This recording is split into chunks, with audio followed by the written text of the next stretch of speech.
بسم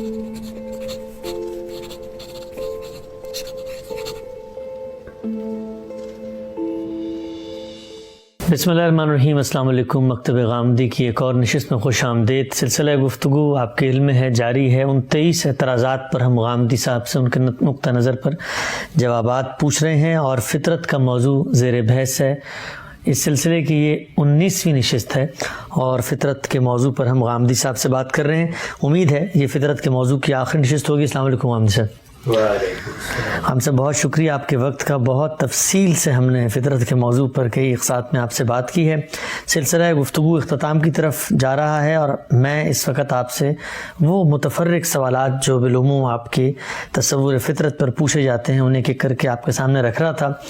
آج کی نشست کا آغاز اس سوال سے کرتے ہیں کہ کیا کسی زمانے میں آپ نے یہ اصول بیان کیا تھا کہ جو ملت ابراہیم ہے ان کی اکثریت کو سامنے رکھ کر ہم یہ متعین کریں گے کہ انسان کی درست فطرت کیا، یعنی استقراء کے اصول میں کیا ملت ابراہیمی کی اکثریت کو سامنے رکھ کر ہم فیصلہ کر سکتے ہیں؟ اس سے پیچھے بڑی تفصیل کے ساتھ میں یہ عرض کر چکا ہوں کہ انسانی فطرت کے بنیادی مقدمات عالمگیر ہیں، یعنی ان کے لیے استقراء کا طریقہ بھی یہ ہے کہ آپ ساری دنیا کا جائزہ لیتے ہیں۔ ساری دنیا کا جائزہ لینے کا وہی طریقہ ہوتا ہے جو تمام علوم میں اختیار کیا جاتا ہے۔ آپ کے پاس بہت سی چیزیں براہ راست ہوتی ہیں، بہت سی چیزیں تصنیفات سے سامنے آتی ہیں، بہت سی چیزیں دنیا کے تعامل سے معلوم ہوتی ہیں، ان کی بنیاد پر آپ ایک رائے قائم کرتے ہیں۔ جس وقت اللہ کی کوئی کتاب نازل ہوتی ہے تو اللہ کی کتاب اپنے مخاطبین کو سامنے رکھ کر بات کرتی ہے۔ قرآن مجید نے جب یہ بات کہی کہ معروف کی پیروی کرو، منکر سے اجتناب کرو، تمہارے لیے طیبات حلال ہیں، وہ تم انہیں کھا سکتے ہو، لیکن خبائث سے اجتناب کرو، تو اس میں سامنے کون لوگ ہیں؟ وہ اصل میں ذریت ابراہیم ہے، وہ اسماعیل علیہ السلام کی اولاد ہے۔ تو ظاہر ہے کہ جن چیزوں کے بارے میں ان کے ہاں کوئی ابہام نہیں، کوئی بحث نہیں، ان کی تفصیل کی ضرورت نہیں ہوگی۔ وہاں خود بخود متعین ہو جائے گا کہ جب قرآن مجید ان کے فہم پر، ان کے ذوق پر اعتماد کر کے آگے تفصیلات میں کوئی بات نہیں کر رہا تو اس کا مطلب ہے کہ تصویب کر رہا ہے۔ یہ بات تھی جو میں نے بیان کی تھی، لیکن بعد میں نے جملہ نکال دیا۔ اس کی وجہ یہ کہ اس کی کوئی ضرورت نہیں ہے۔ یہ چیز قرآن مجید میں خطاب کے پہلوؤں سے الگ سے زیر بحث آ چکی ہے، اور اسی طریقے سے میں نے ایک پورا باب اس میں لکھ دیا تھا جس میں یہ بتایا تھا کہ جب آپ قرآن مجید کا مطالعہ کرتے ہیں تو آپ کو یہ جاننا چاہیے کہ وہ کن چیزوں کو پس منظر میں رکھ کے گفتگو کر رہا ہے۔ تو اس میں دین ابراہیمی کی روایت بھی ہے، اس میں قدیم صاحب بھی ہیں، اور اس میں انسان کی فطرت بھی ہے۔ تو میں سمجھتا ہوں کہ وہاں چونکہ یہ بحث پوری ہو گئی تھی تو بعد میں اس کو اس طرح بیان کرنے کی ضرورت نہیں تھی، اور یہ جو اعتراض آپ نے کیا ہے اس سے اس کی تصویب ہوئی، یعنی اس کو ایک غلط مفہوم میں لے لیا گیا، جبکہ جو بات کہی گئی تھی وہ یہ تھی کہ فطرت کی تمام چیزیں تو عالمگیر صداقتیں ہیں، وہ اخلاقیات کے معاملات ہوں، وہ اسی نوعیت کے طہارت کے طیبات کے اذواق ہوں، البتہ ان کے اطلاق میں انسانوں کے مابین بہت کچھ اختلاف ہوتا رہتا ہے، یعنی ان کے مبادی موجود ہیں سب کے سب، لیکن اللہ تعالیٰ جب خطاب کریں گے تو جہاں کوئی کتاب نازل ہوگی، جہاں کوئی پیغمبر آئے گا، وہ اپنے مخاطبین کے ہاں ان تصورات نے اطلاقی طور پر کیا شکل اختیار کر رہی ہے ان کا لحاظ کر کے بات کرے گا۔ تو یہ اصول چونکہ پیچھے واضح ہو چکا تھا، اس کو الگ سے وہاں واضح کرنے کی ضرورت نہیں رہی۔ ٹھیک، تو یہ جو میزان میں آپ جس کو ریفر کر رہے ہیں وہ تاریخ کے پس منظر کے زیر عنوان جو قرآن مجید کو تدبر میں جو پیش نظر ہے وہاں پر یہ بیان کیا ہے، جہاں میں نے یہ بیان کیا کہ دین کی آخری کتاب ہے قرآن مجید۔ ٹھیک، تو یہ بتایا ہے کہ قرآن مجید کن چیزوں کو اپنے پیچھے رکھ کر گفتگو کر رہا ہے، اس ذیل میں یہ نقطہ واضح ہو گیا ہے۔ یعنی قرآن کا خطاب اگر ہوگا، اہل کتاب کو وہ کوئی بات بتائے گا تو ان کے ہاں جو چیزیں مسلمات کی حیثیت رکھتی ہیں، جو مثلاً بائبل میں بیان ہو چکی ہیں، جن کی تفصیلات ان میں سے ہر شخص جانتا ہے، ان کی تفصیل نہیں کرے گا۔ تو یہی اصول یہاں بھی ہوگا کہ فطرت کے جو مسلمات مخاطبین کے ہاں مسلمات ہیں، جہاں اطلاقی لحاظ سے ان کے ہاں کوئی غلطی نہیں ہے، اس کو زیر بحث لانے کی ضرورت نہیں ہے۔ ٹھیک ہے، ہم سب آگے بڑھتے ہیں۔ آپ کی کتاب میزان ہی میں جو اخلاقیات کا باب ہے اس پر کچھ سوالات ہیں، اور میں چاہوں گا کہ جو سوالات جہاں سے پیدا ہو رہے ہیں آپ اس کو ضرور ایڈریس کریں۔ سوال یہ ہے کہ غامدی صاحب کے خیر و شر کی بنا حکم الہی کو مانتے ہیں یا حکم الہی سے ماورا کسی مستقل تصور کو مانتے ہیں؟ اگرچہ ہم نے بہت تفصیل سے اس پر بات کی، آپ نے بتایا تھا کہ خیر و شر کا جو شعور میرے اندر ہے وہ بھی اللہ ہی کے اذن اور اللہ ہی کی عنایت سے ہے، تو یہ جو آپ نے اپنے مضمون اخلاقیات میں خیر و شر کی بنا دریافت کی ہے، بتائیے وہ حکم الہی ہے یا حکم الہی سے ماورا کوئی چیز ہے؟ دیکھیے بات یہ ہے کہ اللہ تعالیٰ نے اپنی کتاب میں مجھے بتایا کہ وہ بنا تمہارے اندر موجود ہے، یہ بتایا کہ توحید کا عہد لے کے میں نے تمہیں دنیا میں بھیجا تھا، یہ بتایا تھا کہ تقوی اور فجور کا الہام تمہارے اندر کیا گیا ہے، یہ سب کچھ اللہ تعالیٰ نے بتا دیا۔ آپ میرا وہ مضمون پڑھیں میری کتاب میں نکال کے، اخلاقیات کا ایک پورا باب ہے، اس میں نے یہ بتایا ہے کہ قرآن کیا کہتا ہے، یعنی وہاں میں اپنا کوئی فلسفہ نہیں بیان کر رہا، اپنے کوئی نتائج تحقیق نہیں بیان کر رہا، قرآن مجید نے اخلاقیات کی کیا بنیادیں واضح کی ہیں ان کو ایک ایک کر کے لیتا ہوں اور پھر دنیا میں جو تصورات موجود ہیں ان سے ان کا تقابل کر دیتا ہوں، اور یہ بتاتا ہوں کہ ہم جب استقراء کے طریقے کے اوپر انسان کا مطالعہ کرتے ہیں تو قرآن کا یہ بیان 100% درست معلوم ہوتا ہے۔ یہ ایسے ہی ہے کہ جیسے قرآن مجید یہ بیان کرے کہ تم اس عالم کو دیکھو، سورج کو دیکھو، چاند کو دیکھو، تلاتم کو دیکھو، ہواؤں کو دیکھو، سمندروں کو دیکھو، تو اب میں یہ کہوں گا نا کہ یہ وہی چیزیں ہیں جن سے ہم واقف ہیں، ہم جن کو جانتے ہیں۔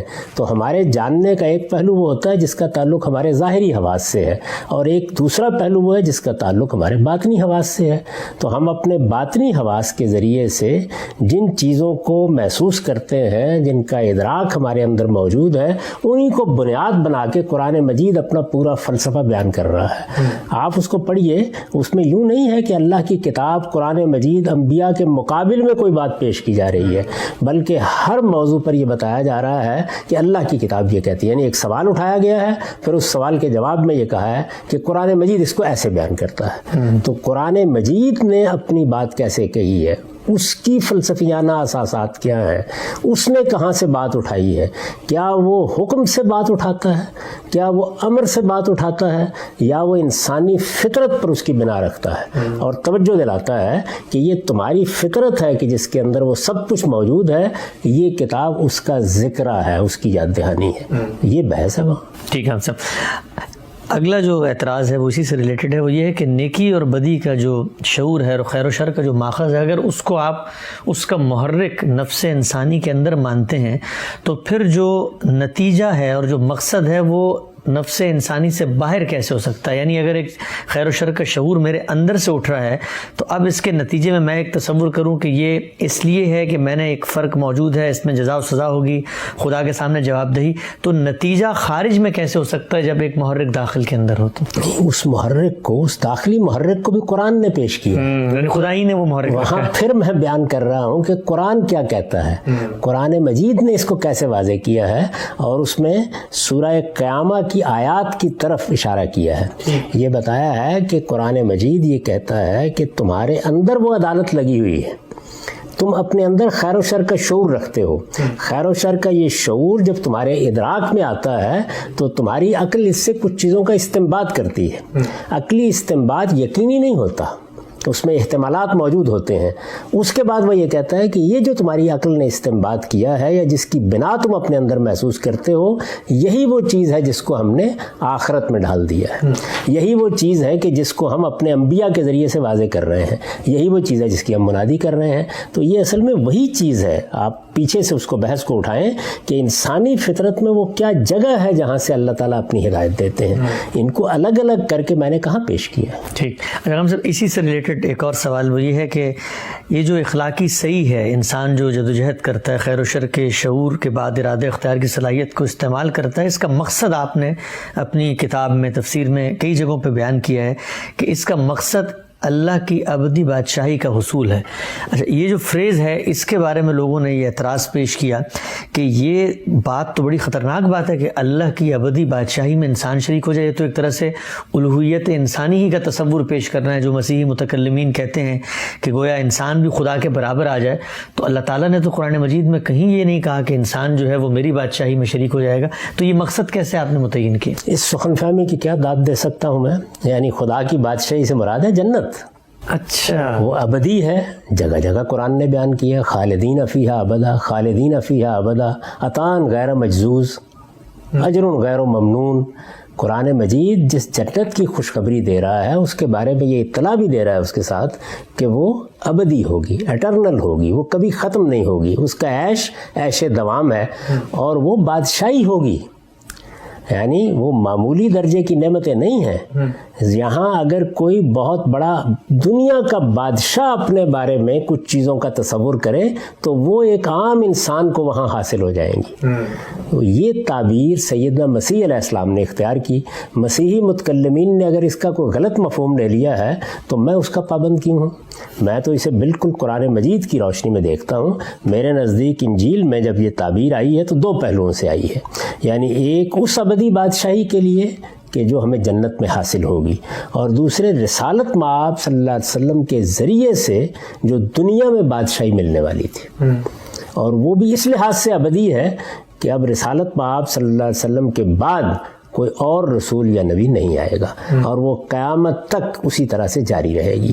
تو یہ دو تعبیریں ہیں جو اختیار کی گئی۔ میں نے یہاں اس کو، اور میرے اس بیان سے بہت پہلے بہت سے دوسرے اہل علم نے بھی اسے جنتی کے مفہوم میں اختیار کیا ہے۔ تو اس میں ہرگز کو اس طرح کا فلسفہ متصور بھی نہیں ہو سکتا۔ جو لوگ میرے پورے ڈسکورس سے واقف ہیں، میری کتابیں پڑھے ہوئے ہیں، جانتے ہیں کہ اس میں یہ تعبیر کس مفہوم میں اختیار کی جاتی ہے۔ ٹھیک ہے، ہم سب آگے بڑھتے ہیں۔ یہ جو تصور معروف اور منکر ہے، اس کے بارے میں جو اعتراضات ہیں وہ بالترتیب آپ کے سامنے رکھتا ہوں۔ متفرق اعتراض ہیں۔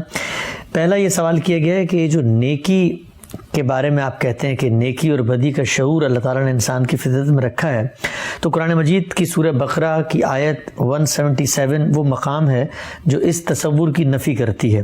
میں وہ آیت آپ کے سامنے پڑھ دیتا ہوں۔ یہ آیت کا ترجمہ ہے کہ خدا کے ساتھ وفاداری محض یہ نہیں کہ تم مشرق اور مغرب کی طرف رخ کر لو، بلکہ وفاداری ان کی وفاداری ہے جو اللہ پر، یوم آخرت پر، فرشتوں پر، کتابوں پر، نبیوں پر صدق دل سے ایمان لائیں، اور اپنے مال اس کی محبت کے باوجود قرابت مندوں، یتیموں، مسکینوں، مسافروں، سائلوں اور گردنیں چھڑانے پر خرچ کریں۔ اب یہاں پر تو جو قرآن مجید کی آیت ہے وہ بتا رہی ہے کہ نیکی کیا ہے۔ نیکی یہ نہیں ہے کہ آپ مشرق کی طرف رخ کر لیں، بلکہ نیکی وہ ہے جس کو اللہ نیکی قرار دے۔ تو اسی ضمن میں یہ مثال بھی میں پیش کر دوں کہ بظاہر ہمیں لگتا ہے کہ کسی بچے کو ذبح کرنے کا حکم دینا یہ نیکی تو نہیں ہے، لیکن ابراہیم علیہ السلام نے اللہ کے حکم پر عمل کیا تو وہ نیکی بھی بن گئی، باعث اجر بھی بن گئی، اور ان کی یاد میں آج تک قربانی بھی ہوتی ہے۔ تو قرآن مجید کا یہ مقام تو بتا رہا ہے کہ نیکی وہ جو اللہ نے کی، فطرت کو تو ریفر نہیں کیا یہاں پہ۔ یہ دو باتوں کو الگ الگ کر لیجیے۔ سیدنا ابراہیم کے معاملے کا ہم الگ سے جائزہ لیں گے۔ پہلے اس آیت کو دیکھیے۔ اس آیت میں تو وہ موضوع ہی نہیں ہے، مسئلہ ہی زیر بحث نہیں۔ اگر آپ اس کے سیاق میں رکھ کے آیت کو دیکھیں تو وہاں یہ ہے کہ مراسم عبودیت یا رسوم یا جو ایک فارم اختیار کی جاتی ہے، مذہب میں ایک صورت اختیار کی جاتی ہے، کیا وہ نیکی ہوتی ہے؟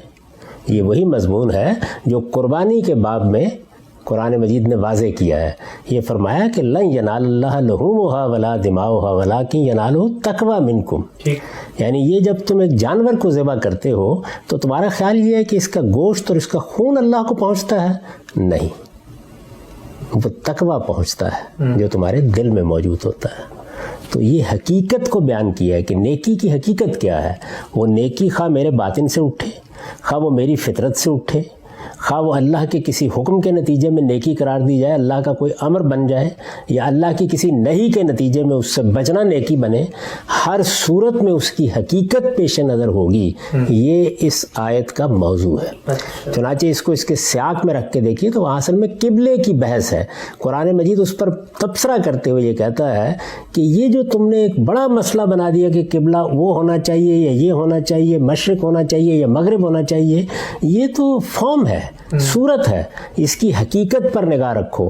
چنانچہ دیکھیے میں نے اپنی تفسیر میں اس پس منظر میں آیت کو رکھ کر اس کا ترجمہ کیا ہے اور یہ بتایا ہے۔ آیت تو آپ نے پڑھ دی، میں نے اس کا ترجمہ کیا۔ یہ سمجھتے ہیں کہ اللہ سے وفا کا حق مذہب کی کچھ رسمیں پوری کر دینے سے ادا ہو جاتا ہے۔ یہ ہے اس کا پس منظر۔ اس پس منظر کو پہلے میں نے واضح کیا ہے۔ انہیں معلوم ہونا چاہیے، یعنی یہ سمجھتے ہیں کہ اللہ سے وفا کا حق نیکی کا حق یہ مذہب کی کچھ رسمیں پوری کر دینے سے ادا ہو جاتا ہے۔ بالعموم مذہبی لوگوں کے ہاں یہ تصور پیدا ہو جاتا ہے کہ وہ کسی فارم کو، کسی رسم کو اصل سمجھ لیتے ہیں۔ اس کی نفی کرتے ہوئے قرآن مجید یہ کہتا ہے کہ اللہ کے ساتھ وفاداری صرف یہ نہیں کہ تم نے نماز میں اپنا رخ مشرق یا مغرب کی طرف کر لیا، یہ بحث ہے، بلکہ وفاداری تو ان کی وفاداری ہے جو پورے دل سے اللہ کو مانے۔ یہ محض ماننا نہیں، پورے دل سے اللہ کو مانے اور قیامت کے دن کو مانے اور اللہ کے فرشتوں کو مانے اور اس کی کتابوں کو مانے اور اس کے نبیوں کو مانے، اور مال کی محبت کے باوجود اسے قرابت مندوں، یتیموں، مسکینوں، مسافروں اور مانگنے والوں پر اور لوگوں کی گردنیں چھڑانے میں خرچ کریں، اور نماز کا اہتمام کریں اور زکوٰۃ ادا کریں۔ اور وفاداری تو ان کی وفاداری ہے کہ جب عہد کر بیٹھیں تو اپنے اس عہد کو پورا کرنے والے ہوں، اور خاص کر ان کی جو تنگی اور بیماری میں اور جنگ کے موقع پر ثابت قدم رہنے والے ہوں۔ یہی ہیں جو اللہ کے ساتھ اپنے عہد وفا میں سچے ہیں، اور یہی ہیں جو فی الواقع پرہیزگار ہیں۔ یعنی گویا مذہب کی حقیقت کیا ہے، مذہب کن چیزوں کو بنیاد بنا کر نیکی اور خیر لوگوں کے اندر پیدا کرنا چاہتا ہے، اس کا تقابل رسوم کو نیکی سمجھنے والوں سے کیا گیا ہے۔ یہاں فطرت کے مقابلے میں اللہ کا حکم زیر بحث ہی نہیں ہے، اور بار بار توجہ دلا چکا ہوں کہ میری فطرت یہ سب چیزیں بالاجمال پیدا کرتی ہے۔ اس کے بعد پیغمبر آتے ہیں اور وہ آ کر میری فطرت میں جو کچھ بالاجمال ہے اس کی تفصیلات کرتے ہیں، یہ اس کی تفصیلات بیان ہوئی۔ ٹھیک ہے، ہم سب اگلا سوال جو ہے وہ یہ کہ سیدنا ابراہیم علیہ السلام کو اللہ نے ایک حکم دیا، بظاہر آپ اپنی فطرت پہ اگر اس حکم کو پرکھیں، بالعموم جو اعتراض کیا جاتا ہے وہ یہ تو نیکی کا عمل بن ہی نہیں سکتا کہ آپ بچے کو ذبح کرنے کے لیے اٹھ کھڑے ہوں، لیکن آپ نے اللہ کے حکم کی تعمیل میں کیا تو وہ نیکی قرار پائی۔ دو باتیں سمجھ لیجئے، پہلی تو یہ کہ حکم کہاں دیا ہے، یعنی قرآن مجید نے اس کو بیان کیا ہے۔ قرآن مجید میں 2-3 جگہ پر بیان ہوا ہے۔ کس جگہ یہ ہوا ہے کہ اللہ تعالیٰ نے کہا کہ میں نے ایک آیت اتاری تھی اور میں نے وہی کر کے حکم دے دیا تھا ابراہیم کو؟ ایسی تو کوئی بات ہی نہیں ہے۔ ابراہیم علیہ السلام نے خواب دیکھا۔ خواب محتمل الوجہین ہوتے ہیں، انہیں حقیقت پر بھی محمول کیا جا سکتا ہے اور ان کی تعبیر بھی ہو سکتی ہے۔ سیدنا یوسف علیہ السلام کا خواب دیکھ لیجئے، بادشاہ کا خواب دیکھ لیجئے، پیغمبروں کے خواب میں بھی یہ دونوں صورتیں موجود ہوتی ہیں، یعنی انہیں حقیقت پر محمول کرنا ہے یا ان کی تعبیر کرنی ہے۔ رسالت مآب صلی اللہ علیہ وسلم کے کتنے خواب روایتوں میں بیان ہوئے ہیں جن کی خود آپ نے تعبیر بتائی ہے، تو دونوں پہلو موجود ہوتے ہیں۔ تو اس لیے پہلی چیز تو یہ ہے کہ کوئی حکم اس طرح کا دیا ہی نہیں گیا تھا، لیکن برسبیل تنزل آپ اس کو چھوڑ دیجئے۔ آپ کہتے ہیں کہ فلاں چیز خیر ہے اور فلاں چیز شر ہے، کیا یہ مطلق ہوتا ہے؟ خیر اور شر کے کچھ تصورات مطلق بھی ہیں، لیکن بہت سی چیزیں تعلقات کے حوالے سے خیر و شر بنتی ہیں۔ میں اپنے بیٹے کو دیکھتا ہوں کہ اس نے ایک بیہودہ حرکت کی ہے، میں اس کو اس پر ڈانٹ دیتا ہوں، ہو سکتا ہے تعدیب کے طور پر تھپڑ بھی مار دوں، باپ کے حوالے سے یہ خیر ہے۔ اگر میری کسی غلطی کو دیکھ کر بیٹا یہی کام کرے تو شر ہے۔ تو اس لیے دنیا کے اندر ہر خیر و شر کو اس طرح مطلق طریقے سے نہیں دیکھا جاتا، بلکہ اس کے ریلیشن، اس کی نسبت کو سامنے رکھ کے دیکھا جاتا ہے۔ اسی طرح بعض موقعوں کے اوپر خیر و شر کے 2 تصورات متصادم ہو جاتے ہیں، ان میں بھی یہ فیصلہ کیا جاتا ہے کہ اس وقت کون سی چیز ہے جس کو ترجیح دینی ہے۔ مشہور مثال ہے جو عام طور پر دی جاتی ہے کہ اگر کوئی آپ سے پناہ لینے آ رہا ہے، اس کے پیچھے ڈاکو لگے ہوئے ہیں، کسی عورت کی وہ عصمت پر حملہ کرنا چاہتے ہیں، تو آپ کیا کریں گے؟ اس موقع پر جھوٹ بولیں گے، سچ بولیں گے؟ جھوٹ بولیں گے۔ تو ظاہر ہے کہ یہ ساری چیزیں اپنے اپنی نسبتوں کے لحاظ سے دیکھنا پڑیں گی نا۔ تو یہاں یہ دیکھنا پڑے گا کہ میرا کسی کو مارنا اور اللہ کا کسی کو مارنا یہ دونوں یکساں ہیں۔ میرا کسی کو مارنا اپنے حدود سے تجاوز کرنا ہے، اللہ سے بغاوت کرنا ہے، اللہ تعالیٰ کی اسکیم میں مداخلت کرنا ہے، اس لیے وہ بڑا جرم ہے۔ شرک کے بعد سب سے بڑا جرم قتل کو قرار دے دیا گیا ہے۔ اگر کوئی باپ بیٹے کو قتل کر دے تو اس سے بڑا جرم کیا ہو سکتا ہے؟ لیکن اللہ تعالیٰ تو روز موت دیتا ہے، روز فرشتوں سے کہتا ہے کہ جاؤ فلاں کو مار دو، ہواؤں سے کہتا ہے، زلزلے سے کہتا ہے، طوفانوں سے کہتا ہے، موت تو 1000 طریقوں سے آتی ہے۔ تو اللہ کی نسبت سے کسی چیز کو دیکھا جائے گا تو اس کی نوعیت اور ہوگی، بندوں کی نسبت سے دیکھا جائے گا تو بالکل اور ہوگی۔ تو وہاں تھوڑی دیر کے لیے آپ مان لیں پر سبیل تنزل کہ اللہ تعالیٰ نے براہ راست یہ حکم دے دیا، الفاظ میں دے دیا، تعویل کی بھی گنجائش نہیں تھی، تو تب بھی اللہ نے حکم دیا۔ ٹھیک ہے آپ سے، بہت بہت خوبصورت آپ نے مثال دی اس میں۔ اچھا، اگلا جو اعتراض ہے وہ یہ ہے کہ ہمارا جو دینی تصور ہے، دینی فہم ہے قرآن و سنت کو پڑھنے کے بعد، وہ یہ ہے کہ نیکی چلے طے ہو گئی، نیکی کیا ہے آپ کی فطرت میں موجود ہے، اطلاق میں تفصیلات شریعت نے بتا دیں، لیکن نیکی پر اجر اس وقت ملے گا کہ جس وقت نیکی خدا کی منشا کی یافت میں، اس کی تائید میں، اس کو خوش کرنے کے لیے، اگر کوئی شخص مثلا اٹھتا ہے وہ کہتا ہے جی میں غریبوں کی مدد کرتا ہوں، اس سے مجھے باطنی مسرت ملتی ہے، تو مذہبی دینی اسلامی لحاظ سے تو اس کی یہ نیکی اللہ کے قابل قبول تو نہیں ہوگی۔ نیکی تو تب ہے کہ جب اللہ کی رضا کے لیے کرتا ہوں۔ تو فطرت کا یہ تصور نیکی بدی کا اس وقت مؤثر ہوگا نتیجے کے لحاظ سے جب وہ ایمان باللہ کے اندر سے گزر کے جائے گا۔ اگر اس کو پیغمبروں کی دعوت نہیں ملی، اگر اس کے اہل و عیال میں بھی کوئی پیغمبروں کو جاننے والا نہیں ہے، اس تک پیغام نہیں پہنچا، تو جو اس کی فطرت شہادت دے رہی ہے اس میں اگر وہ اپنے رب سے یہ توقع کرتا ہے کہ میں یہ نیکی کا کام تیری خوشنودی کے لیے کر رہا ہوں، کیوں نہیں اجر ملے گا اسے؟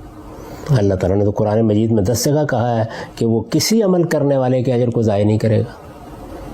تو ایمان فطرت کے تقاضے سے پیدا ہوا، ایک آدمی نے اللہ کو مانا، اس نے اس کا نام کوئی رکھ لیا، اس سے بحث نہیں ہے، اس کے تصورات میں بھی کوئی نقص ہو سکتا ہے، لیکن اگر وہ اس کائنات کے پروردگار کے لیے نیکی کر رہا ہے اور اس تک کسی پیغمبر کی دعوت نہیں پہنچی، کوئی ہدایت نہیں پہنچی، تو اجر کیوں نہیں ملے گا؟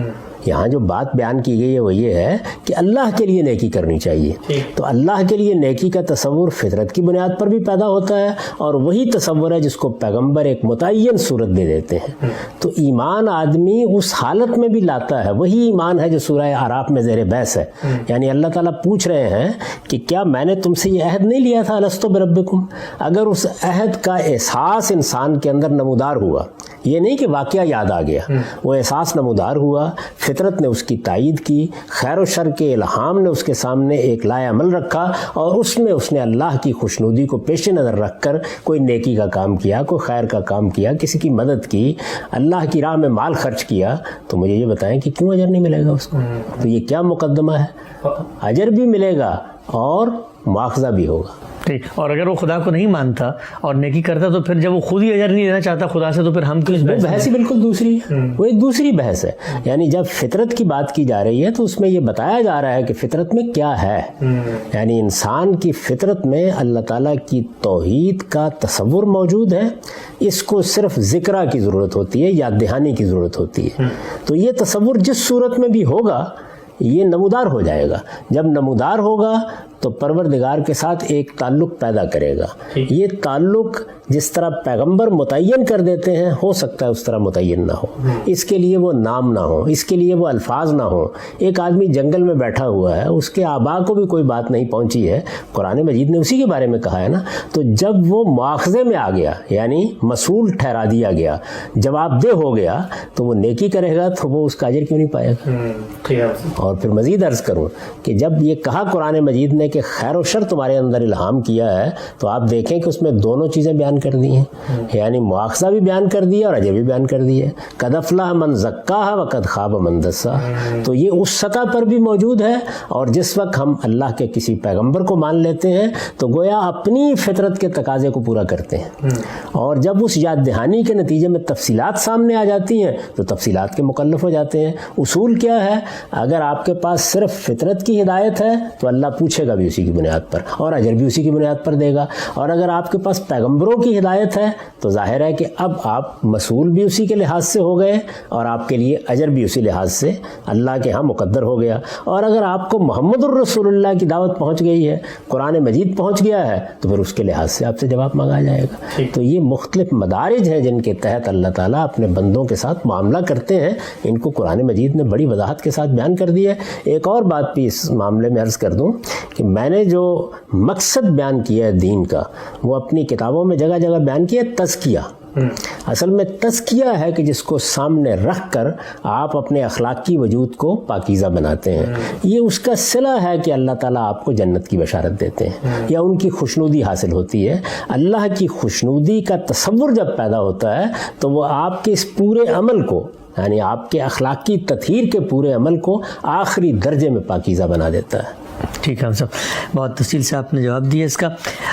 اگلا جو اعتراض ہے وہ یہ ہے کہ ہم جتنے قدیم مفسرین ہیں، جو ہمارے تابعین ہیں، خود سلف اور بعض صحابہ کرام کی بھی آراء پڑھتے ہیں، تو جو معروف اور منکر کی اصطلاحات ہیں اس کے بارے میں ان کا جو ایک متفقہ نقطہ نظر ہے، مختلف الفاظ میں بیان کرتے ہیں۔ وہ کہتے ہیں کہ معروف سے مراد ہے اللہ کا حکم، اور منکر سے مراد ہے وہ شرعی معاصی، وہ چیزیں جن سے اللہ نے روک دیا ہے۔ تو اب معروف وہ چیزیں بھلائی، نیکی، خیر کی جو فطرت میں موجود تھیں، اور منکرات وہ جن سے فطرت ابا کرتی تھی، فطرت میں اس کے شر ہونے پر، فجور ہونے پہ تنبیہ موجود تھی۔ یہ جو ہمارے قدیم تراث ہے، ہمارا جو ماضی کا علم ہے، یہ معروف و منکر کے بارے میں یہ ایک مختلف تعبیر کیوں پیش کر رہا ہے جو آپ کی ہے بظاہر؟ ایک ہے معروف اور منکر کی اصل۔ معروف کہتے ہیں الذی عرف، یعنی وہ چیزیں کہ جو انسانوں کے نزدیک بھلائی کی چیزیں سمجھی جاتی ہیں۔ یہ وہی اصول ہے جس کی ہم تنقید کر چکے کہ میرے اندر یہ احساس پیدا ہوتا ہے، اس کے بعد یہ استقراء کے عمل سے گزرتا ہے۔ دنیا میں جو چیزیں بھلائی کی چیزیں مان لی جاتی ہیں عالمگیر صداقت کے طور پر، ان کو معروف کہتے ہیں۔ عربی زبان میں بھی یہی ہے۔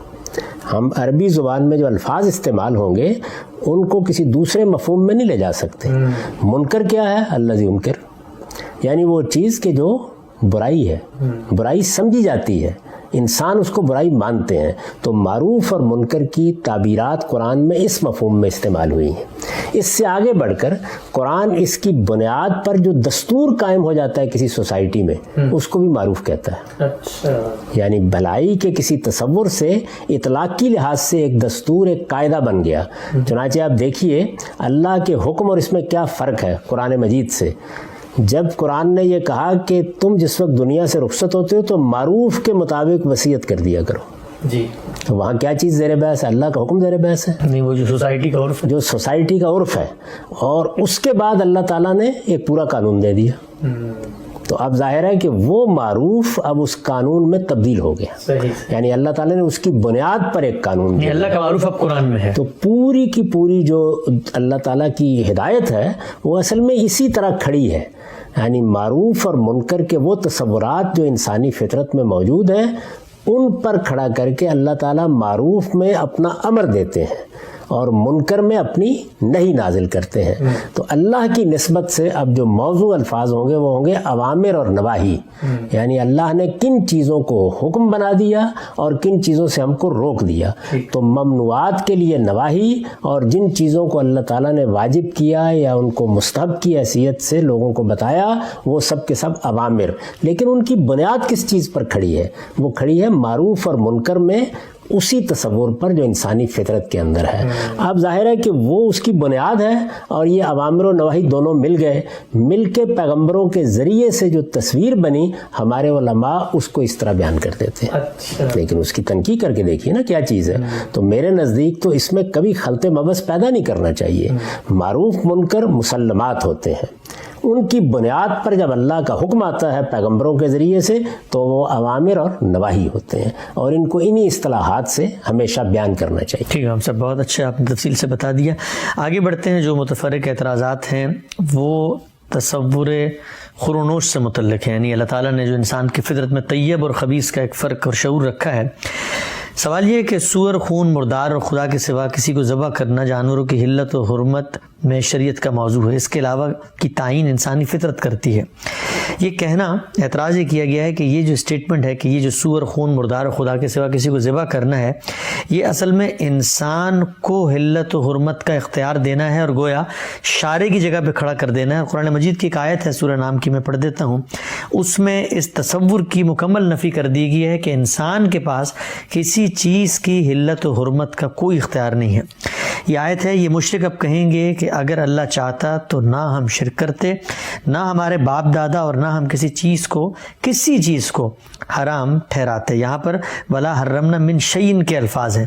تو اعتراض یہ ہے کہ یہ نفی کی سیاق میں اگر نکرہ آئے تو یہ عموم پر دلالت کرتا ہے، یعنی آیت بتا رہی ہے کہ انسان کے پاس کسی بھی چیز کو حرام قرار دینے کا کوئی اختیار نہیں ہے۔ تو پھر آپ یہ کیسے کہتے ہیں کہ صرف یہ 4 چیزیں ہیں باقی تو انسان جانتا ہے کیا ہے؟ یہ میں نے کہاں بیان کیا ہے کہ انسان کے پاس اختیار آ گیا کہ وہ حرام قرار دے اور حلال قرار دے؟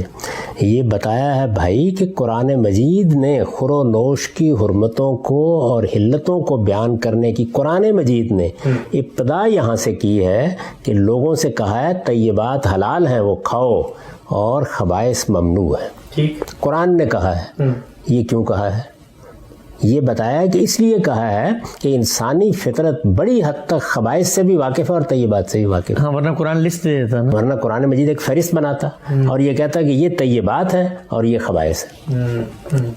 ایسا کیوں نہیں کیا؟ یعنی قرآن مجید کے اس اسلوب کو، حکم دینے کے اس انداز کو سمجھانے کے لیے یہ بتایا ہے. یہ یوں نہیں ہے کہ قرآن مجید نے یہ چیزیں ممنوع قرار دی ہیں، اب میں کچھ چیزوں کو ممنوع قرار دینے جا رہا ہوں. اللہ تعالیٰ نے یہ کہا ہے. یہ آیتیں جہاں آئی ہیں، جہاں 4 چیزوں کا ذکر ہے، ذرا پڑھیے ان کو نکال کے. وہ شروع یہاں سے ہوتی ہیں کہ اللہ تعالیٰ نے جن چیزوں کو طیب قرار دے کے حلال قرار دیا ہوا ہے ان کو کھاؤ، ان میں کوئی تردد نہیں ہونا چاہیے. تو پہلے بالاجمال ایک بات کہی. دیکھیے، جس وقت اللہ تعالیٰ کہیں گے معروف کو اختیار کرو اور منکر سے اجتناب کرو، تو یہ اس کا مطلب کیا ہے؟ اللہ حکم دے رہے ہیں، لیکن اس حکم کا شعور، اس کے لیے منکر کیا ہے اور معروف کیا ہے، یہ میں جانتا ہوں. ورنہ اللہ تعالیٰ یہ اسلوب ہی اختیار نہ کرے. اس کو ایک دوسرے طریقے سے سمجھیے. اللہ تعالیٰ قرآن مجید کس زبان میں نازل کر رہے ہیں؟ عربی زبان میں. آپ جانتے ہیں تب نازل کر رہے ہیں. عربی آتی ہے تبھی. یعنی اگر دنیا میں کوئی قوم عربی نہیں جانتی تھی، اگر رسالت میں آپ صلی اللہ علیہ وسلم کی قوم بھی عربی نہیں جانتی تھی، تو پھر یہ قرآن عربی میں نازل ہو سکتا تھا؟ اچھا، اس سے پہلے اللہ تعالیٰ نے جو کتابیں نازل کی تو ان قوموں کی زبان میں نازل کی. قرآن مجید کے بارے میں بھی یہ کہا کہ یہ آپ کی قوم کی زبان میں ہے یا آپ کی زبان میں ہے، بلسانک. کیوں کہا؟ اس لیے کہ اس زبان میں کسی بات کو پہنچانے کی صلاحیت مخاطبین کے پاس موجود ہے. یہی معاملہ جو ہے یہ معروف اور منکر کا ہے، یہی معاملہ طیبات و خبائث کا ہے. جس وقت آپ زبان بول رہے ہوتے ہیں تو اس میں ایسے الفاظ بھی ہوتے ہیں جو تعین کے ساتھ کہتے ہیں کہ یہ فلاں جانور ہے یا یہ فلاں چیز ہے، اور وہ الفاظ بھی ہوتے ہیں کہ جو ایک پوری کیٹیگری کو بیان کر دیتے ہیں. تو اگر اس کیٹیگری کا شعور آپ کے اندر نہیں، اس پوری صنف کو آپ نہیں جانتے، تو یہ لفظ استعمال کیسے کیا جا سکتا ہے؟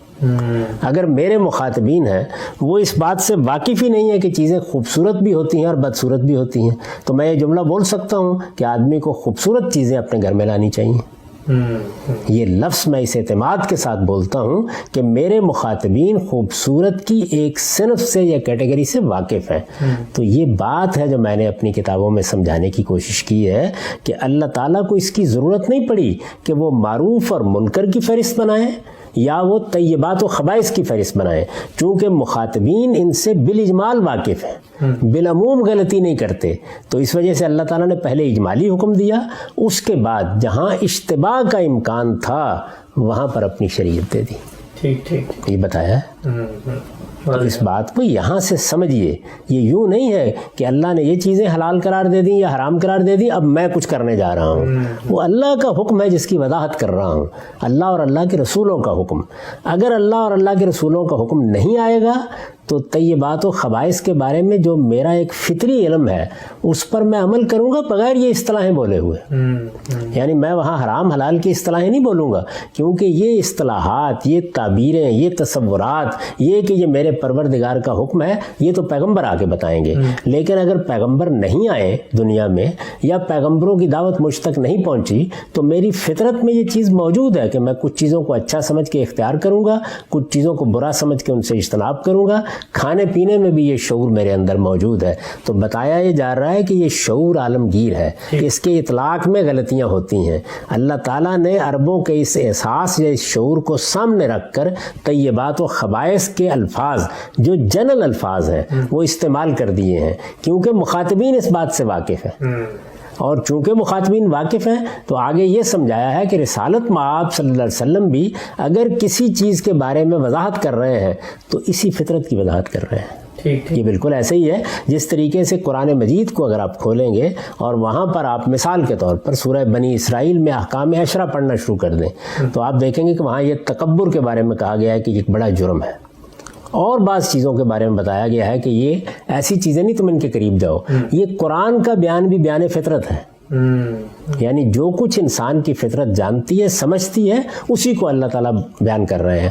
ہر جگہ نیا حکم نہیں ہوتا بلکہ فطرت کے اندر موجود کسی چیز کی تائید کی جاتی ہے, تاکید کی جاتی ہے. قرآن مجید میں کئی مقامات پر نماز کا حکم بیان ہوا ہے. آپ مجھے یہ بتائیے کیا ہر مقام پر نیا حکم مانیں گے؟ نہیں, وہ تو ایک ہی حکم ہے. اچھا, میں نے تو بتا دیا تنقید کر کے کہ کسی جگہ بھی ابتدائی حکم نہیں ہے, بلکہ جو نماز رسالت مآب صلی اللہ علیہ وسلم نے جاری کر دی ہے اس کی تاکید کی جا رہی ہے. تو چیزیں تاکید کے طور پر کہی جاتی ہیں, وضاحت کے طور پر کہی جاتی ہیں. وہ پائی کہاں جاتی ہیں؟ وہ چیزیں وہ فطرت میں پائی جاتی ہیں. تو قرآن میں بھی بیان ہوگی تو یہ کہا جائے گا یہ بیان فطرت ہے. تو میں نے حدیثوں کے اندر جو بعض چیزیں آئی ہیں ان کے بارے میں بتایا کہ یہ بیان فطرت ہے. اگر کسی حدیث میں یہ کہا جائے گا کہ ماں باپ کے ساتھ حسن سلوک کرو, یا قرآن میں یہ آیت آ گئی کہ ماں باپ کے ساتھ حسن سلوک کرو, تو یہ بیان فطرت ہی ہے. تو بیان فطرت کہنے کا مطلب اللہ کی کتاب سے باہر جانا نہیں ہے, بلکہ یہ بتانا ہے کہ وہ بات جو اللہ تعالیٰ کہہ رہے ہیں یہ ایسا نہیں ہے کہ وہی نہ آتی تو ہمیں معلوم نہ ہوتی. یہ بات تو معلوم معروف تھی, اس میں انسان غلطی کرتا ہے, کوتاہی کرتا ہے, اطلاق میں خرابی پیدا کرتا ہے. اللہ تعالیٰ کبھی تاکید کرتے ہیں, کبھی اس کی تائید کرتے ہیں, کبھی اس کی کسی غلطی پر متنبع کرتے ہیں. ان چیزوں کو ان کی اصل میں جاننا یہی دین میں تفقہ ہے. اچھا, ہم سے بھی جو آخری بات آپ نے کی, اگلے جو 2-3 اعتراض ہیں اسی سے متعلق ہیں. یہ جو فطرت کے اندر طیب اور خبیث کا ایک شعور ہے اور انسانی فطرت اباہ کرتی ہے جو خبائث ہیں ان سے, ایک اعتراض یہ کیا گیا کہ اس تصور پہ کہ رسول اللہ صلی اللہ علیہ وسلم ایک موقع پہ بیٹھے ہیں اور آپ کے سامنے گو جو ہے وہ لائی گئی ہے اور آپ نے کہا بھائی میں تو یہ نہیں کھاتا, تو رسول اللہ کی فطرت نے تو اس سے اباہ کیا, لیکن یہ فطرت کی اباہ سے وہ خبیث تو نہیں بن گئی, باقی صحابہ نے اس کو کھا لی. اس لیے میں نے کہا کب بن جاتی ہیں. یعنی میں تو یہ بتا رہا ہوں کہ انسانی فطرت میں وہ اباہ بھی موجود ہے اور انسانی فطرت طیب کا احساس بھی رکھتی ہے. اگر اس کے پاس اللہ کی ہدایت نہیں آئے گی تو اسی جگہ پر کھڑی ہوگی, یعنی اس پہ کوئی حکم نہیں لگائے گی, لیکن کچھ چیزوں کو پسند کرے گی کھانے کے لیے, کچھ کو نہیں کرے گی. اب اللہ تعالیٰ کی وحی آئی, وہ یہ بتا دے گی کہ فلاں فلاں چیزیں حلال ہیں, فلاں فلاں چیزیں حرام ہیں. تو حرمت حلت کا تو فیصلہ اللہ ہی نے کرنے ہے, لیکن وہ فیصلہ جب سنایا جائے گا تو فہرست بنا کے سنانے کی ضرورت ہے نہیں, صرف یہ کہہ دینے کی ضرورت ہے کہ یہ طیبات ہیں اور یہ خبائث ہیں. اور طیبات و خبائث بھی سب ایک درجے کے نہیں ہوتے. یعنی آپ خبائث میں چلے جائیے, خبائث میں بعض چیزیں اباہ کی جگہ ہی پر ہوتی ہیں, بعض چیزیں اس سے آگے بڑھ کے کراہت کی جگہ پہ چلی جاتی ہیں, اور بعض چیزیں اس سے بہت آگے بڑھ کے حرمت کی جگہ پہ چلی جاتی ہیں. تو رسالت مآب صلی اللہ علیہ وسلم نے اباہ کی جگہ پر اس کو رکھا اور یہ کہا کہ میں حرمت کا فیصلہ نہیں کرتا. یہی تعلیم رسول اللہ صلی اللہ علیہ وسلم نے ہم کو پورے دین کے بارے میں دی ہے. وہ بڑی مشہور روایت ہے جس میں فرمایا ہے کہ الحلال بین والحرام بین بینہما مشتبہات, یعنی حلال بھی واضح ہے, حرام بھی واضح ہے, اس کے درمیان میں کچھ مشتبہ چیزیں ہوتی ہیں. یہ مشتبہ چیزوں کے بارے میں کیا ہوتا ہے, یعنی انسان کی عقل, انسان کا علم, انسان کی فطرت ان کے بارے میں فیصلہ نہیں کر پا رہی ہوتی. مشتبہ کا کیا مطلب ہے, ایک پہلو سے دیکھیے تو معلوم ہوگا طیب ہے, دوسرے پہلو سے دیکھیے تو معلوم ہوگا خبیث ہے, فیصلہ نہیں کر پا رہی. تو حضور نے بتایا کہ اس میں حرمت کا رجحان رکھو, یعنی ممانعت کو ترجیح دو, اس سے اللہ کی نافرمانی سے بچے رہو گے.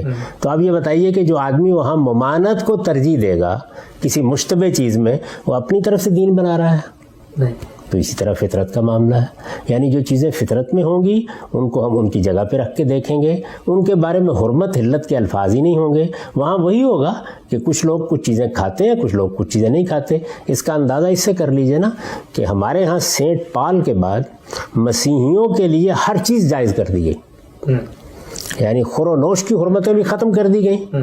پوری مسیحی قوم میں اس وقت 2.5 ارب سے زیادہ تعداد ہے کیتھولک مسیحیوں کی. سینٹ پال کے زمانے سے یہ طے ہو گیا کہ ایسی کوئی پابندی نہیں ہے. ان کا شریعت بنی اسرائیل کے لیے تھی, ختم ہو گئی. اس کے بعد ایک سور ہے جو مشتبہ جانور ہے جس کو کھاتے ہیں, باقی جتنی چیزیں ہیں اسی طرح ممنوعات میں سے. نہیں, خبائث نہیں, باقی نہیں کھاتے. یعنی کیا کوئی آدمی بول و براز کھانے کے لیے بیٹھ گئے ہیں دنیا میں؟ یہ بتائیے مجھے. قرآن مجید نے یہ اسلوب اختیار کیا اپنی بات بیان کرنے کے لیے جس کی میں وضاحت کر رہا ہوں. ٹھیک ہے ہم صاحب.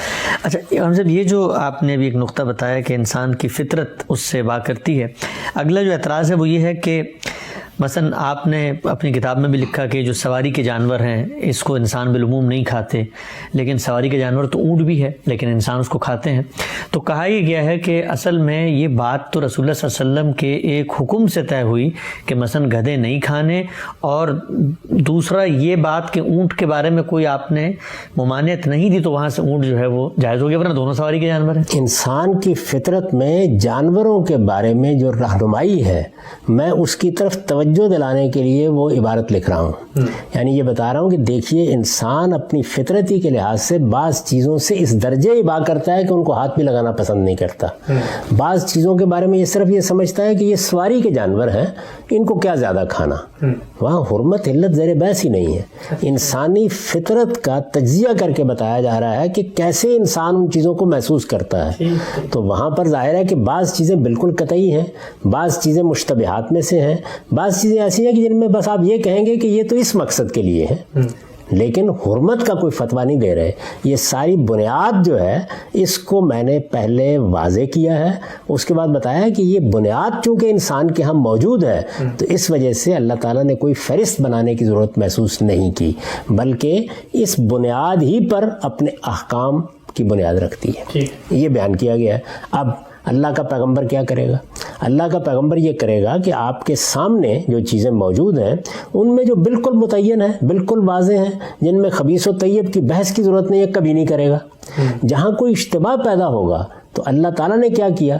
اشتباہ کو واضح کیا. پیغمبر بھی اشتباہ کو واضح کریں گے. کوئی اشتباہ پیدا ہوگا، اور اشتباہ کے بارے میں یہ سمجھنا چاہیے کہ وہ بعض اوقات عالمگیر سطح پر ہوتا ہے، جیسے کہ ان 4 چیزوں کے بارے میں ہو سکتا تھا جن کو قرآن مجید نے واضح کیا ہے. عالمگیر سطح پر ہو سکتا تھا.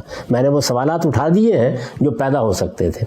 بعض موقعوں پر وہ علاقوں کے لحاظ سے ہوتا ہے، بعض موقعوں پر بعض قبیلوں کے لحاظ سے ہوتا ہے، بعض موقعوں پر بالکل شخصی ہوتا ہے. تو اللہ کا پیغمبر اگر اس کے سامنے کوئی چیز آئے گی تو دور کر دے گا. اللہ کی کتاب نازل ہو رہی ہوگی تو کیا فرمایا ہے کہ اگر کوئی بات پوچھو گے تو بیان کر دی جائے گی. لیکن اللہ تعالیٰ ضرورت کے تحت بیان کرتے ہیں. میں وہاں یہ نہیں بیان کر رہا کہ میں حرمت علت کا فیصلہ کروں گا، یہ بیان کر رہا ہوں کہ قرآن نے یہ طریقہ کیوں اختیار کیا ہے کہ طیبات خبائث کی بات کہنے کے بعد ان کی کوئی فہرست نہیں دی. کیوں اختیار کیا یہ طریقہ؟ اس لیے اختیار کیا کہ انسانی فطرت بالعموم ان چیزوں کو جانتی ہے. بالعموم کے الفاظ ہیں، بالعموم جانتی ہے. لیکن جہاں تعین کی ضرورت پڑی، اشتباہ پیدا ہو گیا، وہاں اللہ کا پیغمبر ہی بتائے گا. باقی جہاں تک گدھے کا معاملہ ہے اس کے بارے میں آپ جانتے ہیں کہ تمام روایات کا استقصاء کیا جائے تو صورتحال بالکل الگ معلوم ہوتی ہے. یعنی وہ تو معلوم ہوتا ہے کہ اس موقع کے اوپر چونکہ ابھی مال غنیمت اکٹھا ہوا تھا اور اس میں سے خمس نہیں نکالا گیا تھا. یعنی جو قانون تھا اس کے مطابق پہلے اس میں تقسیم ہونا تھی. اس سے پہلے کچھ لوگوں نے غنیمت میں گدھے پکڑے اور ان کو پکانا شروع کر دیا. تو رسالت مآب صلی اللہ علیہ وسلم نے اس کی ممانعت فرمائی.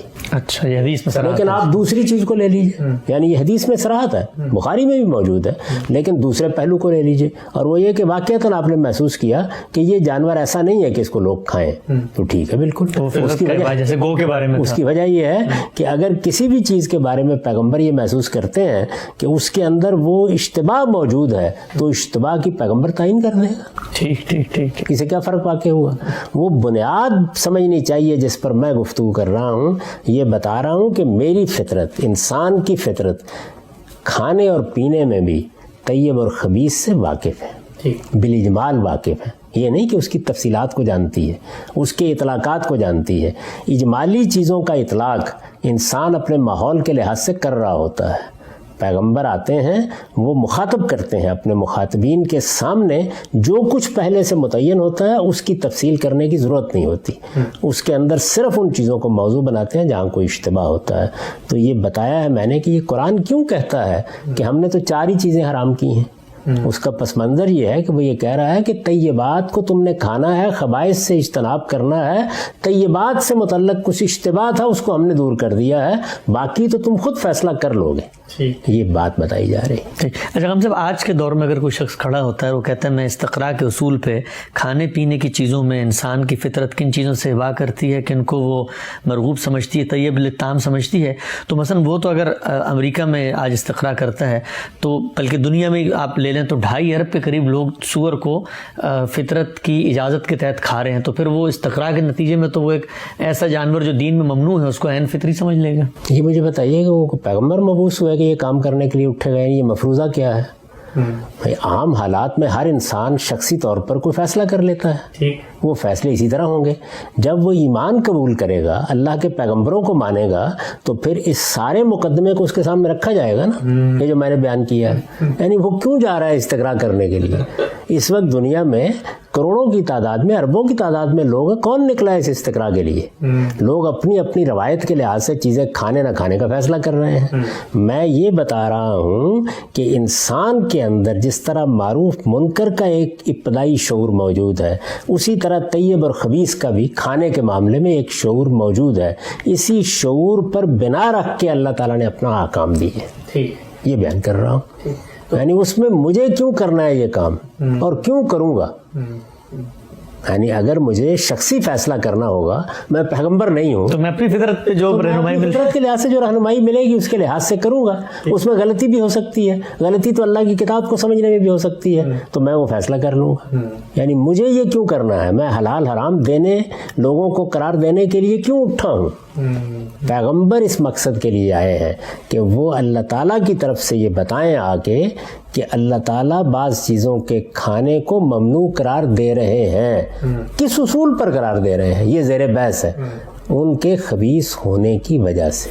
یہ اس کی علت ہے جو بیان کی جا رہی ہے، اس کی بنیاد واضح کی جا رہی ہے، اور یہ بتایا جا رہا ہے کہ جب پیغمبر یہ بات کہتے ہیں تو انسان سمجھ لیتا ہے اس بات کو۔ اس کو یوں سمجھیے کہ انسان میں عقل دی گئی ہے، وہ ادراک بھی کرتی ہے، چیزوں کو کیٹیگرائز بھی کرتی ہے، ان کو مختلف جگہوں کے اوپر رکھ کر ان سے استنباط بھی کرتی ہے، کلیات کو جزیات میں بھی بدلتی ہے، جزیات سے کلیات بھی نکالتی ہے۔ یہ موجود ہے انسان کے اندر عقل، لیکن یہ عقل یہ تقاضا تو پیدا کر دیتی ہے کہ میں ایک مخلوق ہوں، میرا کوئی خالق ہونا چاہیے۔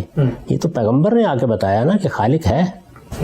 وہ یہ تقاضا تو پیدا کر دیتی ہے، عقلی تقاضا پیدا کر دیتی ہے کہ خیر و شر کی جو عدالت میرے اندر لگی ہوئی ہے، یہ عدالت انسانیت کے لیے بھی لگنی چاہیے، کوئی نتیجہ نکلنا چاہیے، ظالموں کا کسی کو ہاتھ پکڑنا چاہیے۔ یہ ہو جائے گا، یہ واقع میں ہوگا۔ کس نے بتایا آگے؟ اللہ کے پیغمبروں نے۔ تو اسی طریقے سے طیب اور خبیث کا جو میرا شعور ہے وہ اجمالی ہے، سوال پیدا کرتا ہے۔ یہ بتایا کس نے آ کے کہ اللہ تعالیٰ یہ کہتے ہیں کہ خبائث سے اجتناب کرنا ہے پیغمبروں نے؟ تو میں انسانی فطرت اور پیغمبروں کی دعوت کا تعلق واضح کر رہا ہوں۔ اللہ تعالیٰ کی دعوت کے مقابل میں کوئی دوسرا دین کا ماخذ نہیں تلاش کر رہا۔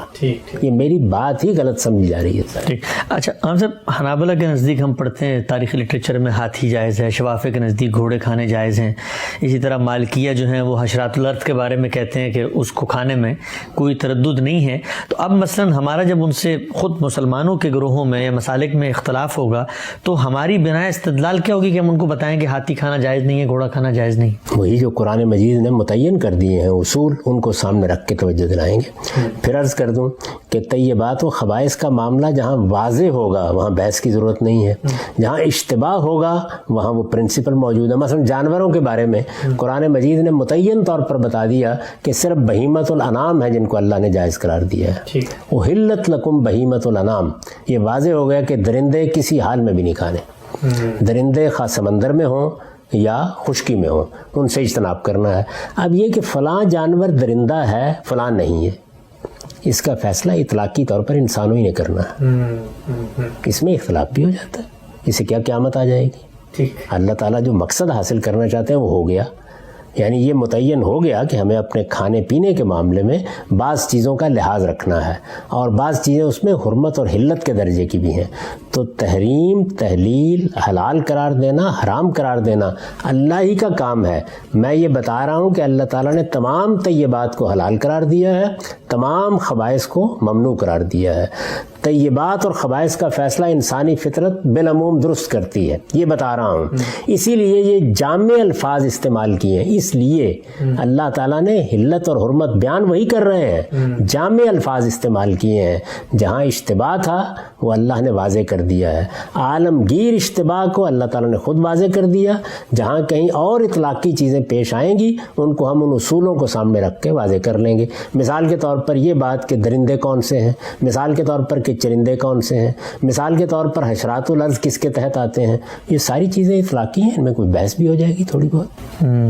اچھا ہم سب آخری جو اس میں طیب اور خبیث کے حوالے سے سوال ہے جو عام ذہن میں اٹھتا ہے، اور آپ کا جو تصور فطرت جس کو آپ کہتے ہیں کہ قرآن کا تصور فطرت ہے، اس پر یہ اعتراض ہوتا ہے کہ بھائی یہ چین ہے، اس میں اربوں لوگ بستے ہیں، وہ کیڑے بھی کھاتے ہیں، کتے بھی کھاتے ہیں، چوہے بلیاں بھی کھا جاتے ہیں، تو اگر آپ انسان کی فطرت کو آپ نے اگر معیار مان لیا اس بات کو قبول کرتے ہوئے، تو یہ تو دیکھیں فطرت تو انسان کو یہاں تک لے جاتی ہے، تو دین ہی اور شریعت ہی کو معیار سمجھا جائے۔ بہت تفصیل سے آپ نے جواب دیا اپنے نقطہ نظر کا، لیکن میں اطلاقی سوال پوچھ رہا ہوں کہ اس کا آپ کیا جواب دیں گے کہ چین کے اندر ہزاروں لوگ کیوں کتے بلی کھاتے ہیں؟ پھر یہ بات یہ ہے کہ یہ معلوم ہو گیا اس کے نتیجے میں کہ انسان جس وقت مختلف حالات سے دوچار ہوتا ہے تو اس میں بعض چیزوں کے ساتھ ایک تعلق پیدا کر لیتا ہے، وہ اس کے لیے الف و عادت بن جاتی ہیں۔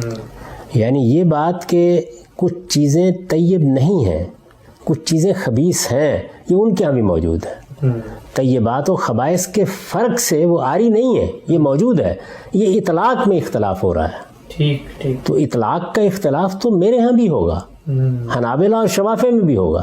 ابھی ہم نے ذکر کیا مثلا حشرات الارض کے بارے میں کس اصول کو اپلائی کریں گے؟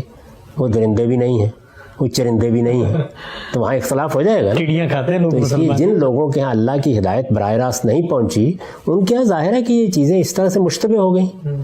جہاں کہیں کوئی چیز مشتبہ ہوئی ہے وہاں اطلاق میں اختلاف ہے۔ لیکن آپ چینیوں سے مل کے دیکھیے، میں آپ تو چینیوں کے درمیان میں رہے ہیں، وہ ان ساری چیزوں کا تصور رکھتے ہیں، لیکن اس کے لیے وہ الفاظ نہیں بولتے۔ وہ بعض جانوروں کے بارے میں بھی یہ کہتے ہیں کہ یہ کھانے کے نہیں ہیں، یعنی یہ تصورات موجود ہیں۔ سارے چینی تو کتے نہیں میں نے ایک مرتبہ، میرے تو ڈرائیور بھی چینی رہے کچھ دیر تک، تو ان سے پوچھا کہ آپ کے ہاں جو رشتوں کی حرمت ہے، تو انہوں نے کہا کہ کوئی سوچ بھی نہیں سکتا اس کو پامال کرنے کا۔ اب ظاہر ہے کہ وہ اس زبان میں بات نہیں کر رہے جو مذہب کی زبان ہے۔ ہمارے ہاں کچھ تعبیریں ہیں نا جو ہم مذہبی پس منظر میں بولتے ہیں، یہ بالکل ایسے ہی ہے کہ اگر میں مذہبی پس منظر میں گفتگو نہ کر رہا ہوں تو میں زیادہ تر وہی بات کہوں گا جو رسالت میں آپ صلی اللہ علیہ وسلم نے کہی کہ میں یہ چیز پسند نہیں کرتا۔ تو یہ پسند ناپسند، کون سی چیزیں موضوع ہیں کون سی موضوع نہیں ہے، یہ وہ لوگ بھی ایسے ہی مانتے ہیں، اسی طرح جانتے ہیں۔ لیکن اطلاق میں اگر ہمارے فقہائے اختلاف کر سکتے ہیں تو چینی کیوں نہیں کر سکتے؟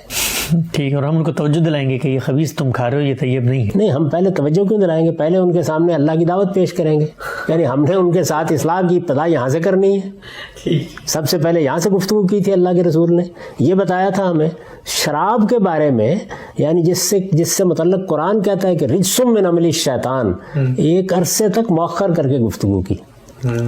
سیدہ عائشہ نے بیان کیا نا کہ رسالت میں آپ صلی اللہ علیہ وسلم اگر یہاں سے اپنی دعوت کی ابتدا کر دیتے تو کوئی نہ مانتا۔ پہلے لوگوں کو توحید بتائیے، پیغمبروں سے واقف کرائیے، پھر یہ بتائیے کہ اللہ کے دین کے بنیادی تقاضے کیا ہیں۔ جب آپ ان چیزوں پر ان کو قائل کرنے میں کامیاب ہوں گے تو وہ فطرت بیدار ہوگی جس کو بیدار ہونا چاہیے۔ جس وقت وہ بیدار ہوگی تو بہت سے فیصلے وہ بھی خود کرنا شروع کر دے گی۔ تو جو لوگ رسالت میں آپ صلی اللہ علیہ وسلم کے مخاطبین تھے وہ چینی نہیں تھے، حضور کی بعثت وہاں نہیں ہوئی۔ آپ کے مخاطبین کے ہاں جو طیبات و خبائث کی تفریق موجود تھی، قرآن نے اس کو مان کر آگے بات کی ہے۔ اگر مثال کے طور پر آخری پیغمبر چینیوں میں آ جاتے تو ان چیزوں کی وضاحت کر دیتے، اسی طرح وضاحت کرتے جس طرح وہاں مشتبہات کی وضاحت کی ہے۔ سور بھی تو بہت سے لوگ کھاتے ہیں نا، تو اللہ تعالیٰ نے بتایا، اور یہ بتایا کہ کس بنیاد پر اس کو ممنوع قرار دیا جا رہا ہے۔ تو اس لیے جو بات میں واضح کر رہا ہوں وہ ہے ہی نہیں جس پر تنقید کی جا رہی ہے۔ میں تو یہ بتا رہا ہوں کہ اللہ تعالیٰ کو اس کی ضرورت نہیں ہے کہ وہ انسانوں سے خطاب کرتے ہوئے کوئی نئی زبان ایجاد کرے۔ انسانوں کو زبان کا ذوق اللہ نے دے کے بھیجا ہے، وہ موجود ہے ان کے اندر، وہ زبان ایجاد کر لیتے ہیں، وہ بولتے ہیں، وہ زبان ابلاغ کا ذریعہ بنتی ہے، اس سے حجت پوری کی جا سکتی ہے۔ تو اللہ تعالیٰ انہی کی زبان کو منتخب کرتے ہیں، اس پہ گفتگو شروع کر دیتے ہیں۔ اسی طرح میں بتا رہا ہوں کہ اللہ تعالیٰ کو معروف اور منکر کی فہرستیں بنا کے دینے کی ضرورت نہیں ہے، نہ پیغمبروں کو۔ انسان کے اندر ان دونوں چیزوں کا شعور موجود ہے، اس پر بنیاد رکھ کے وہ اپنے مخاطبین کے لحاظ سے چیزوں کی وضاحت کر دیتے ہیں۔ اسی طرح بتا رہا ہوں کہ کھانے پینے کی چیزوں میں طیبات و خبائث کا شعور انسانوں کے اندر موجود ہے، جو اس وقت مخاطبین ہوں گے پیغمبر کے، ان کے ہاں اس شعور کو جس طرح وہ اطلاقات میں بدلا ہوا سامنے رکھ کر اللہ تعالیٰ اپنی بات کر دیں گے. تو یہ قرآن مجید نے یہ طریقہ کیوں اختیار کیا ہے اس کی وضاحت ہے. یہ دین سے باہر کوئی دین کا ماخذ تلاش کرنے کا عمل ہی نہیں. ٹھیک ہے ہم سب نے گزشتہ 7 نشستوں میں فطرت کے موضوع پر بہت تفصیل سے آپ کا نقطہ نظر، عقلی سوالات، پھر دینی استدلال اور پھر اس کے اوپر جو تفسیری اشکالات اور باقی متفرق اعتراضات سب آپ کے سامنے رکھے. ہم بحث کے خاتمے کی طرف بڑھ رہے ہیں. آخر میں یہ چاہوں گا کہ ایک تبصرہ آپ کے سامنے رکھوں اور اس تبصرے کی روشنی میں آپ کی جو پوری گفتگو ہے جو ہم نے 7 اقساط میں کی ہے فطرت کے حوالے سے، اس کا ایک خلاصہ آپ پیش کر دیں. تبصرہ یہ ہے کہ 2 ہی رستے ہیں. پہلا، میں اپنی زندگی کے ہر حصے میں شارع ہی کے حکم کا پابند ہوں. یہ صورت ہر قسم کی سیکولرائزیشن کا امکان ختم کر دیتی ہے، کیونکہ یہاں ہر حکم کا ریفرنس پوائنٹ بہرحال شارع کا قول ہوگا. دوسری صورت ایک قسم کی دینی سیکولرائزیشن کا جواز پیدا کرتی ہے، یعنی شرع کو چند محدود سے معاملات میں محدود کر کے باقی سارا میدان عقل و فطرت کے ہاتھ کھلا چھوڑ دیا جائے. اس کا لازمی نتیجہ یہی نکلتا ہے کہ یہ خلا پھر حاضر و موجود سوشل سائنسز سے پر کیا جاتا ہے. غامدی صاحب کے تصور فطرت اصل میں دینی سیکولرائزیشن کی راہ ہموار کرتی ہے. یہ نتائج کو سامنے رکھ کر گفتگو کرنے کا انداز ہے، اس سے مکمل اجتناب کرنا چاہیے. میری طرف سے نتیجہ یہ نکلا ہے کہ مجھے پتھر کو سجدہ کرنا پڑے. مجھے اللہ کی کتاب اور رسول کی ہدایت دیکھنی ہے، وہ کیا ہے. تو آپ آگے بڑھیں اور بتائیں کہ تم نے جس چیز کو یہ کہا ہے کہ وہ دین میں نہیں ہے، وہ دین میں ہے. یعنی اس طرح کے تبصرے سے کوئی چیز تبدیل نہیں ہو جائے گی. یہ جو میں نے ساری گفتگو کی ہے، یہ آپ کے خیال کے مطابق میں نے قرآن مجید سے باہر کھڑے ہو کے کی ہے. قرآن مجید کی طرف توجہ دلائی ہے کہ وہ طیبات و خبائث کے الفاظ استعمال کر رہا ہے. قرآن مجید کی طرف توجہ دلائی ہے کہ وہ معروف اور منکر کے الفاظ استعمال کر رہا ہے. یہ توجہ دلائی ہے کہ وہ ان کی فہرستیں نہیں بیان کر رہا. یہ توجہ دلائی ہے کہ وہ ان کو بنیاد بنا کر اپنی بات کہہ رہا ہے، مواخذے کی بنیاد بنا. تو اگر کسی چیز کو جو میں یہ کہہ رہا ہوں کہ یہ دین کا موضوع نہیں ہے، آپ اس میں داخل کرنا چاہتے ہیں تو ڈال دیں اس کو. لیکن میری بات کا خلاصہ یہ ہے کہ خدا نے مجھے ایک زندہ فطرت دی ہے. مجھے خود خدا نے بتایا ہے اپنے پیغمبروں کے ذریعے سے کہ یہ دین سارا تمہاری فطرت پر کھڑا ہے، اور یہ کہا ہے کہ فطرت پر مبنی یہ دین ہی ذالک الدین القیم ہے. اس پر ہم تفصیلی گفتگو کر چکے ہیں. میں اپنی اس فطرت کو نہ صرف کہ خود جانتا ہوں بلکہ میرے رب نے بھی اسی کی شہادت دی ہے. تو اس لیے میں اس کی پیروی کروں گا، لیکن کہاں تک؟ وہاں جہاں میرے رب کا حکم نہیں آئے گا.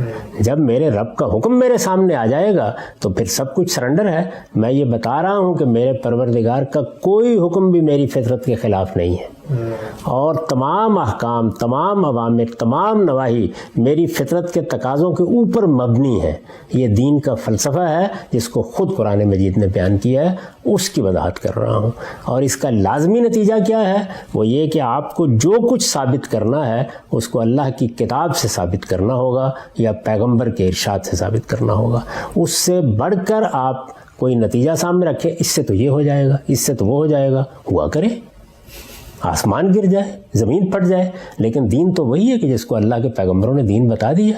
آپ کے تصورات سے دین نہیں بنے گا. دین قرآن مجید کے نصوص سے بنے گا، پیغمبر کے ارشادات سے بنے گا، اور میں نے اسی پر اس کی بنا رکھی ہے. ٹھیک ہے، ہم سب بہت بہت شکریہ. ہم نے ناظرین گزشتہ 7 نشستوں میں فطرت کے موضوع پر غامدی صاحب پر جو اعتراض کیے جاتے ہیں وہ 23 اعتراضات، جن میں فطرت تیسرے نمبر کا اعتراض تھا، بہت تفصیل سے گفتگو کی. انشاءاللہ آئندہ آنے والی نشستوں میں ایک نئے موضوع اور نئے اعتراض کے ساتھ آپ کی خدمت میں حاضر ہوں گے. ہم سب بہت شکریہ آپ کے وقت کا. بہت شکریہ.